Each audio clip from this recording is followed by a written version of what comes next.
प्यारे बच्चों, welcome to DCSM inter college Ramkhedi online classes. Online classes में आज हम लोग पढ़ रहे हैं रसायन विज्ञान। रसायन विज्ञान में हम पढ़ेंगे एमीन्स कक्षा 12 के लिए। तो एमीन्स क्या हैं, है ना? तो देख लेते हैं एमीन्स क्या है। एमीन्स एक्चुअल में वे कंपाउंड हैं जिनके लास्ट में NH2 जुड़ा होता है। NH2 जुड़ा होता है। अब एमीन्स दो तरह के होते हैं, एक एलिफेटिक एमीन। एलिफेटिक कौन से?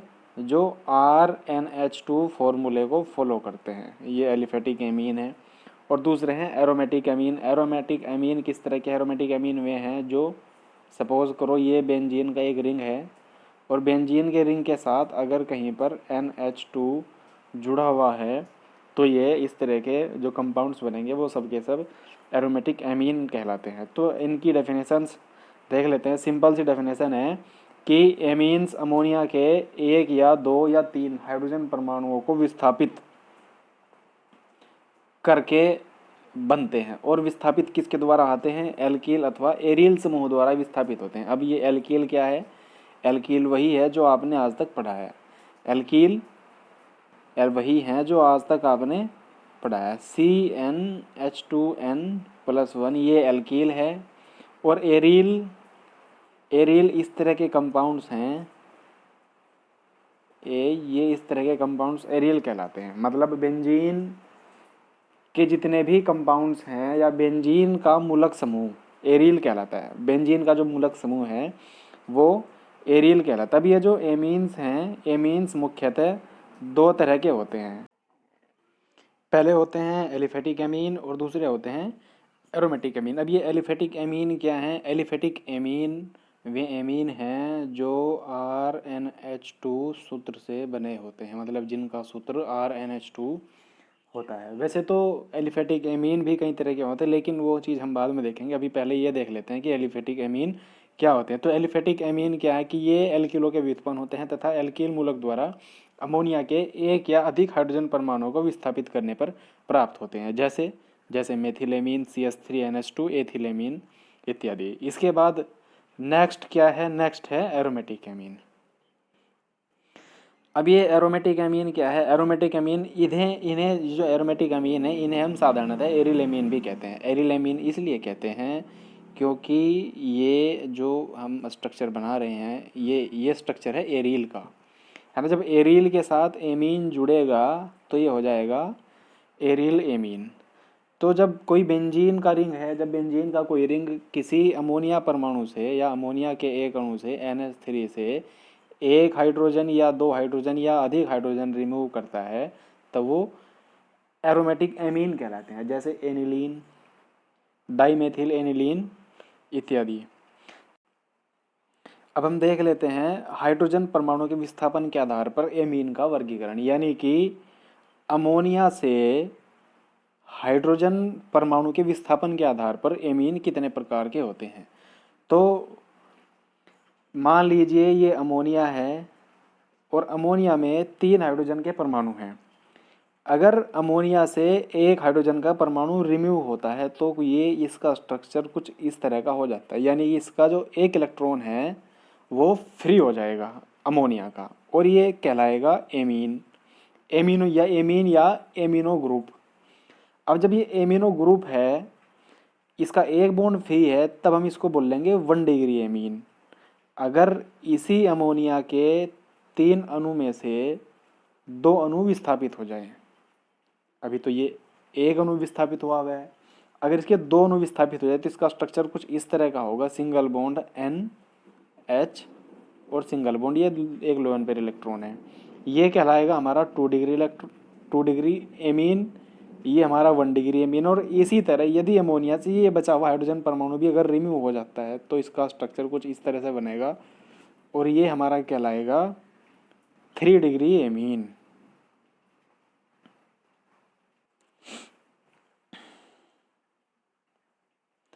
तो इस प्रकार एमीन हाइड्रोजन परमाणुओं के एरिल अथवा एल्किल समूहों के विस्थापित होने के आधार पर प्राथमिक, द्वितीयक और तृतीयक 3 प्रकार के होते हैं, यानी कि 1 डिग्री, 2 डिग्री और 3 डिग्री। अब 1 डिग्री एमीन कौन से हैं? 1 डिग्री एमीन ये हैं, अमोनिया। अमोनिया है, अमोनिया के का जब एक हाइड्रोजन परमाणु विस्थापित होगा और इस हाइड्रोजन परमाणु की जगह कोई एल्किल मूलक आ जाएगा तब ये बनाएगा 1 डिग्री एमीन। और जब इसका भी एक हाइड्रोजन रिमूव होगा और यहाँ पर हमारे कितने 2 एल्किल मूलक जुड़ जाएंगे या 2 रेडिकल्स जुड़ जाएंगे तभी होगा हमारा 2 डिग्री एमीन।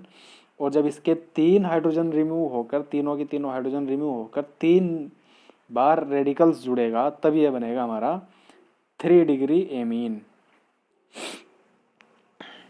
इसी तरह एरोमेटिक कंपाउंड में भी है, एक NH2 जुड़ा तो फेनिलेमीन बना, NH के साथ 2 बेंजीन की रिंग जुड़ी तो डाइफेनिलेमीन बना, इसी नाइट्रोजन के साथ या इसी नीलीन के साथ, इसी अमोनिया अणु के साथ 3 बेंजीन की रिंग जुड़ी तो ये ट्राइफेनिल एमीन बना।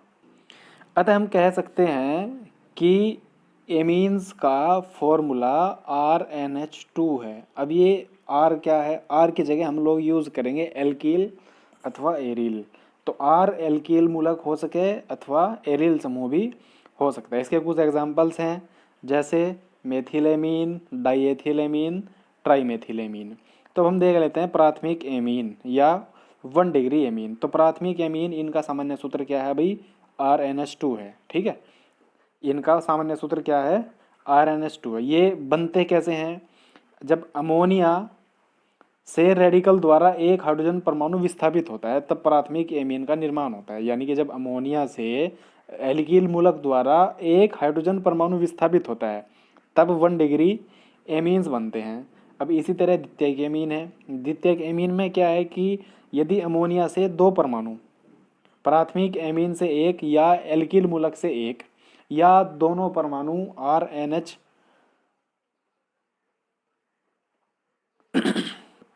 सूत्र के रूप में विस्थापित होते हैं तब वहाँ द्वितीयक एमीन प्राप्त होता है। जैसे इसका फॉर्मूला बन जाता है RNHR। तो ये हमारा द्वितीयक एल्किल मूलक है। इसी तरह हमारा तृतीयक एल्किल मूलक है। तृतीयक एल्किल मूलक में क्या होगा, ये NH3 है। NH3 के जब ये 3 के 3 हाइड्रोजन रिमूव हो गए तो इसका फॉर्मूला, न्यू फॉर्मूला क्रिएट होगा RNR और एक R। ये हमारा 3 डिग्री एमीन है। इसमें नाइट्रोजन, अमोनिया के तीनों हाइड्रोजन परमाणु विस्थापित हो जाते हैं। इसके कुछ एग्जांपल्स हैं ट्राइमेथिलेमीन, ट्राइएथिलीन, ट्राइफेनिलीन, डाइमेथिलेमीन एक्सेट्रा। अब देखते हैं एमीन्स की IUPAC नाम पत्ती, यानी कि IUPAC स्टैंडर्ड के अकॉर्डिंग इनका नाम हम कैसे लिखते हैं। इनका नाम हम IUPAC स्टैंडर्ड के अकॉर्डिंग कैसे लिखते हैं। तो एल्किल मूलकों के नाम के अंत में एमीन अनुलग्न जुड़ता है। एमीन अनुलग्न, मान लीजिए ये कोई नाम है जैसे CH3NH2, CH3NH2। तो CH3 क्या हुआ, मेथिल, और NH2 के लिए हम क्या यूज़ करेंगे, एमीन। तो इसका नाम बन जाएगा मेथिल एमीन। इनके कुछ एग्जाम्पल्स ये देख लीजिएगा आप लोग।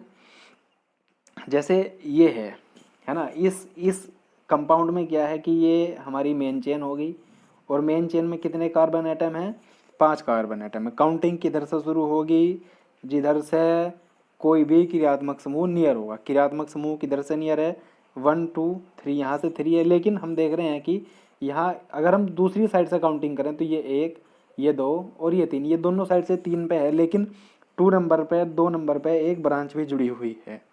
ठीक, अब जिधर से ब्रांच होगी तो हमारी मजबूरी है काउंटिंग उधर से शुरू करना। तो तब इसका नाम बनेगा, 2 नंबर पर आप देख रहे हैं 2 नंबर पे मेथिल जुड़ा हुआ है, यानी कि 2 मेथिल।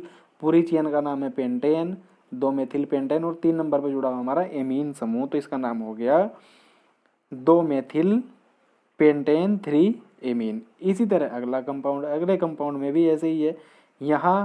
यहाँ क्या है कि NH जुड़ा हुआ है। NH, इसका मतलब NH का मतलब है कि ये हमारा 2 डिग्री एमीन है। और जहाँ 2 डिग्री एमीन होगा, 2 डिग्री एमीन के नाम के शुरुआत में हम लोग यूज़ करेंगे N। तो इसका नाम बन जाएगा N4 dimethyl pentane.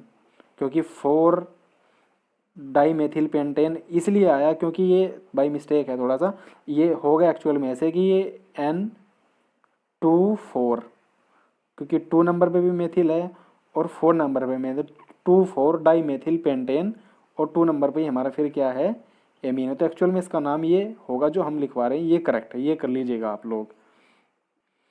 Aromatic compounds में भी बेंजीन की रिंग के साथ जब एमीन ग्रुप जुड़ेगा तो ये एनिलीन कहलाएगा, ये एनिलीन कहलाएगा। ये है एन एन डाई एनिलीन या एन मेथिल बेंजीनामीन। इस तरह के ये सभी कंपाउंड्स हैं, आप लोग इनको नोट डाउन कर लेंगे और समझ लेंगे। जो चीज़ें समझ नहीं आई वो आप लोग पूछ सकते हैं किसी भी माध्यम से। इस लेक्चर के साथ साथ इसका एज वेल एज ये पीडीएफ जो आप लोग देख रहे हैं यही का यही आपको अवेलेबल हो जाएगा, आप लोग इसको देख लीजिएगा। ये कुछ कंपाउंड्स हैं, ये जैसे CH3NH2 इसका नाम है मेथिल एमीन या एमिनोमेथेन, इसका IUPAC नाम होगा मेथिनेमीन। ये सब हैं, ये सब आप लोग देख लीजिएगा और इनको कर लीजिएगा। जो चीज़ें समझ नहीं आएगी वो आप लोग पूछ सकते हैं। अब हम देखेंगे एमीन बनाने की विधियाँ। तो एमीन बनाने की जो पहली विधि है हमारी वह है नाइट्रो यौगिकों के अपचयन द्वारा। नाइट्रो यौगिक कौन से हैं? जिनके लास्ट में या जिनके बाद में NO2 मूलक समूह जुड़ा होता है, NO2 किरात्मक समूह जुड़ा होता है, वे नाइट्रो यौगिक कहलाते हैं। जब इन नाइट्रो यौगिकों का हम लोग अपचयन करेंगे, अपचयन किसी भी माध्यम से लिथियम एल्यूमिनियम हाइड्राइड द्वारा भी कर सकते हैं या कोई और माध्यम हमारे पास है उस माध्यम द्वारा भी हम लोग अपचयन कर सकते हैं। तो अपचयन द्वारा हमें एमीन प्राप्त होते हैं। ठीक है, जैसे पहली विधि है ये निकिल या प्लेटिनम द्वारा अपचयन हो रहा है। इसमें ये नाइट्रोएथेन है, नाइट्रोएथेन का हमने निकिल प्लेटिनम से अपचयन कराया तो हमारे पास एथिलेमीन प्राप्त हुआ। इसी तरह हमारे पास नाइट्रोबेंजीन है, नाइट्रोबेंजीन का वही अपचयन कराया एथेनॉल में और पेडेलियम में, तो पेडेलियम में अपचयन कराने पर इसका क्या प्राप्त हुआ, हमें एनिलीन प्राप्त हुआ। ये एनिलीन बनाने की अपचयन की विधि है, सॉरी एमीन्स बनाने की अपचयन विधि है। अपचयन आप किसी भी माध्यम से करा सकते हैं। और एक इम्पोर्टेंट बात और है कि इस विधि से हम लोग 2 डिग्री या 3 डिग्री एमीन नहीं प्राप्त कर सकते हैं। इसके बाद मोस्ट इम्पोर्टेंट है हाफमैन अमोनी अपघटन विधि। इस विधि में जब किसी एल्कील या बेंजील हैलाइड को 373 केल्विन ताप या 100 डिग्री सेंटीग्रेड ताप पर एल्कोहलिक अमोनिया अथवा एमिल विनिल के साथ बंद नली में गर्म किया जाता है तो एमीन बनते हैं। ये विधि जो है हमारी, इस विधि को हम एमोनी अपघटन भी कहते हैं। ठीक है, इस क्रिया में 1, 2, 3 एमोनो का चतुष्क अमोनिया लवण के साथ मिश्रण प्राप्त होता है। ये हमारे लिए थोड़ा इम्पोर्टेंट है, ये इसकी विधि है, देख लीजिएगा आप लोग। ये है अमोनिया और अमोनिया को हम एल्किल हैलाइड के साथ 373 केल्विन ताप पर क्या कर रहे हैं भाई, गर्म कर रहे हैं। 373 ताप पर गर्म कर रहे हैं तो हमारे पास एमीन लवण प्राप्त हुआ। ये एमीन लवण है, ये एमीन नहीं है, एमीन का लवण है। इसकी क्रिया दोबारा फिर हम NH3 के साथ कराएंगे तो हमें प्राप्त होगा एमीन और साथ में प्राप्त होगा NH4X। ये इसका फॉर्मूला है रिएक्शन का। एक्चुअल में रिएक्शन कैसे है? एक्चुअल में रिएक्शन मान लीजिए NH3 की क्रिया RX की जगह हम लेंगे NH3 प्लस CH3Cl और इसे गर्म करेंगे 373 केल्विन ताप पे, तब हमें प्राप्त होगा CH3NH2HCl। और इसकी क्रिया जब CH3NH2HCl की क्रिया हम दोबारा फिर अमोनिया के साथ कराएंगे तो हमारे पास मेथिल एमीन प्राप्त होगा और लास्ट में हमारे पास बचेगा अमोनियम क्लोराइड। तो इस तरह का मेथड है, आप लोग इसको देख लीजिएगा। चीज़ें समझ नहीं आएंगी तो आप लोग पूछ सकते हैं। और एक और इम्पोर्टेंट बात, ये नोट्स का विशेष ध्यान रखेंगे। ये लिखा हुआ है कि एरिलो का विचरण नहीं किया जा सकता, मतलब इस विधि द्वारा आप लोग एनिलीन नहीं बना सकते हैं।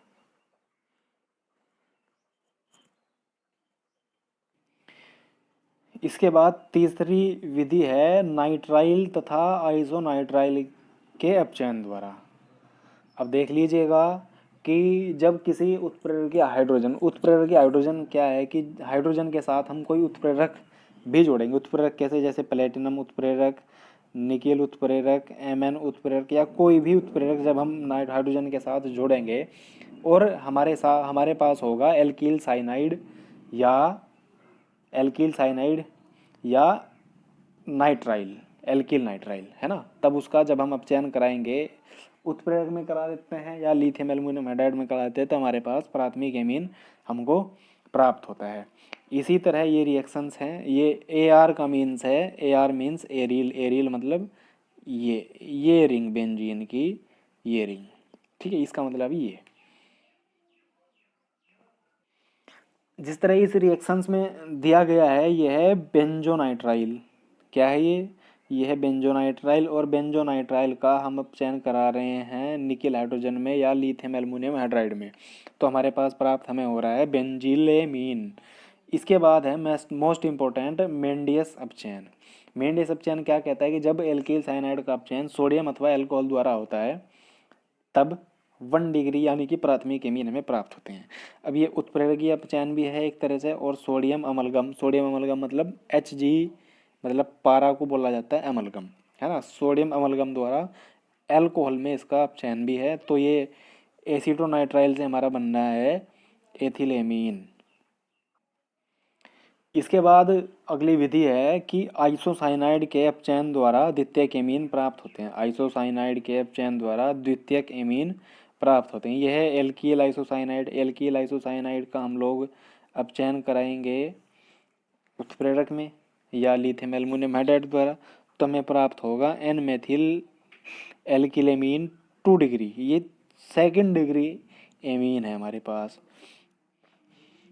अब एमाइड का अपचयन, एमाइड होते हैं CONH2। अब अपचयन का मतलब क्या है? अपचयन का मतलब है कि किसी यौगिक में हम हाइड्रोजन को जोड़ रहे हैं या उसमें से O2 को पृथक कर रहे हैं, तो हाइड्रोजन का जोड़ना और O2 का रिमूव होना भी अपचयन है। तो एमाइडो में से क्या होगा, एमाइड में ये जो CONH2 है हाइड्रोजन द्वारा ये O रिमूव हो जाएगा, तो हमारे पास O और C रिमूव हो जाएगा, तो हमारे पास NH2 ग्रुप ही बचेगा, तो ये हमारा एमीन्स बन जाएगा। देख लीजिएगा इसका एग्जाम्पल, ये है CH3CONH2।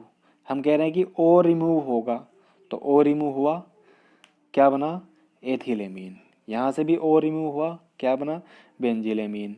तो ये इस तरह की रिएक्शन है, आप इन रिएक्शंस को देख लीजिए। इसके बाद नेक्स्ट है हाफमैन ब्रोमोएमाइड अभिक्रिया। ये मोस्ट इम्पोर्टेंट रिएक्शन है, मोस्ट इम्पोर्टेंट रिएक्शन है ये हाफमैन ब्रोमोएमाइड अभिक्रिया। आपसे पहले बोर्ड में लगभग हर बार ही आती जाती रहती है, ठीक है। तो इस क्रिया में क्या है कि इस क्रिया में 1 डिग्री एमाइड की क्रिया बेंजीन तथा एल्कोहलिक या जलीय प्रबल क्षार KOH या NOH के साथ क्रिया कराने पर हमें एमीन्स प्राप्त होते हैं।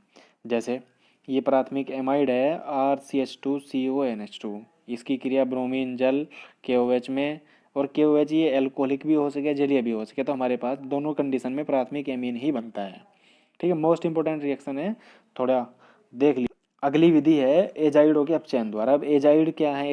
एजाइड में होते हैं जिनके नाम के बाद में जिनके साथ में NH3 जुड़ा होता है। अब इस N3 की संयोजकता है -1।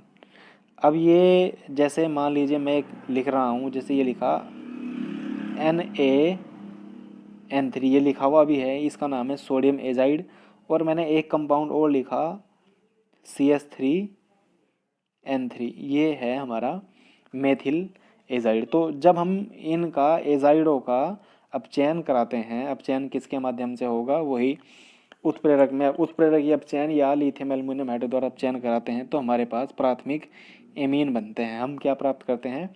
प्राथमिक एमीन करते हैं। इसी तरह है ऑक्सीम। ऑक्सीम के सोडियम अल्कोहल या धातु के हाइड्राइडों द्वारा अपचयन। अब ऑक्सीम होते कौन से हैं? ऑक्सीम वो होते हैं जिनके साथ डबल बॉन्ड NOH जुड़ा होता है। जैसे ये है acetal dioxime CH3CH double bond NOH। इसकी क्रिया लिथियम एल्युमिनियम हाइड्राइड में ईथर में या एल्कोहलिक सोडियम धातु के साथ जब इसका अपचयन कराया जाता है तब हमारे पास एथिलेमीन बनता है, ठीक है। ये एसिटोक्सिम का उसी सेम उत्प्रेरक में सेम प्रोसेस में वही जब रिएक्शन होगी तो हमारे पास बनेगा आइसोप्रोपिलेमीन और जल शेष बचता है आइसोसाइनाइड तथा आइसोसाइनाइटों के जल अपघटन द्वारा। अब जो एमीन हम लोग बनाने जा रहे हैं वो बनेगा किससे? एथिल आइसोसाइनाइड से या आइसोसाइनेट से। तो इस क्रिया में आइसोसाइनेट और आइसोसाइनाइड का जल अपघटन कराया जाता है। जल अपघटन कैसे, क्षारीय जल अपघटन भी बोल देते हैं इसको, या साधारण जल अपघटन भी कह देते हैं। तो जब इनका जल अपघटन कराया जाता है तो हमारे पास एथिलेमीन बनता है। तो ये सब देख लीजिएगा आप लोग। जो चीज़ें समझ नहीं आएंगी वो हम नेक्स्ट लेक्चर में डिस्कस कर लेंगे। आप लोग बता दीजिएगा कि क्या चीज़ समझ नहीं आई, फिर उसी के आधार पर हम लोग एक नया लेक्चर तैयार कर लेंगे कि जो चीज़ें आपको समझ नहीं आ रही वो हम लोग उसमें एक्सप्लेन कर सकें। तो ये सब आप लोग कर लेना।